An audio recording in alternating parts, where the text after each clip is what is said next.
सद्गुरू श्री ब्रह्मचैतन्य महाराज गोंदवलेकर यांचं प्रवचन 27 नोव्हेंबर. निर्गुणाची जाणीव ठेवून सगुणोपासनेत राहावे. समजा आपल्याला एका गावाला जायचे आहे.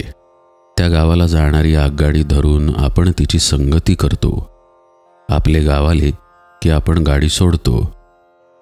हे जसे खरे, त्याचप्रमाणे निर्गुण हे आपले साध्य असले तरी आज आपल्याला सगुणच खरे मानून त्याची संगती केली पाहिजे.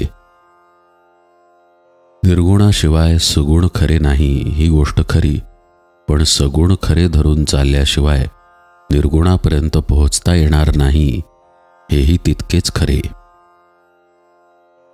सगुणोपासनेत स्वतःचा विसर पडला की एकीकडे मी नाहीसा होतो आणि दुसरीकडे देव नाहीसा होतो आणि शेवटी परमात्मा शिल्लक उरतो. म्हणूनच आपण निर्गुणाची ओळख करून घेऊन सगुणात राहावे.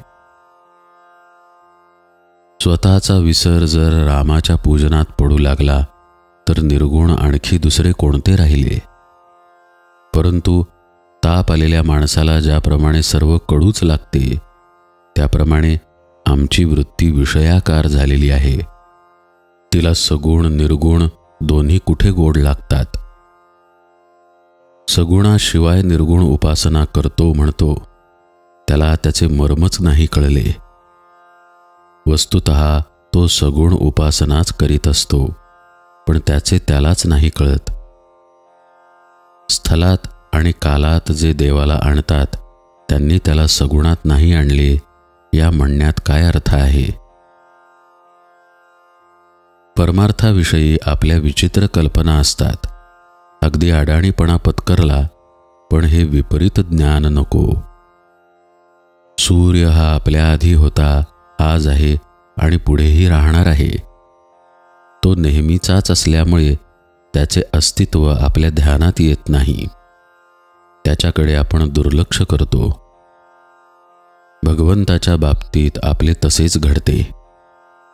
एखादा नास्तिक जर म्हणाला की देव नाहीच, तो कुठे आहे हे दाखवा, तर त्याला असे उत्तर देऊन अडवता येईल की देव कुठे नाही हे दाखवा. पण हा उत्तम मार्ग नव्हे. देव नाही असे म्हणणाऱ्याला सुद्धा त्या स्वरूपाचे काहीतरी आहे ही जाणीव असतेच.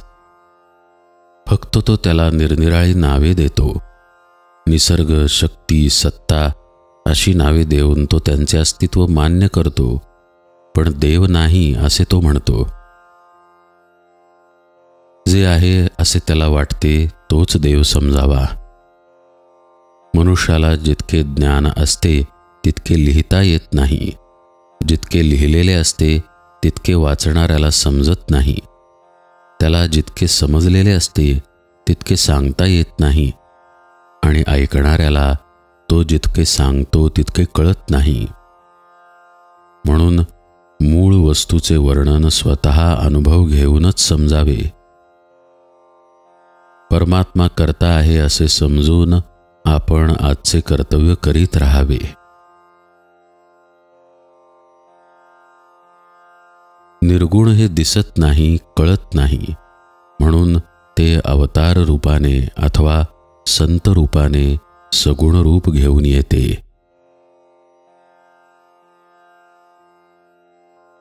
जानकी जीवन स्मरण जय जय राम.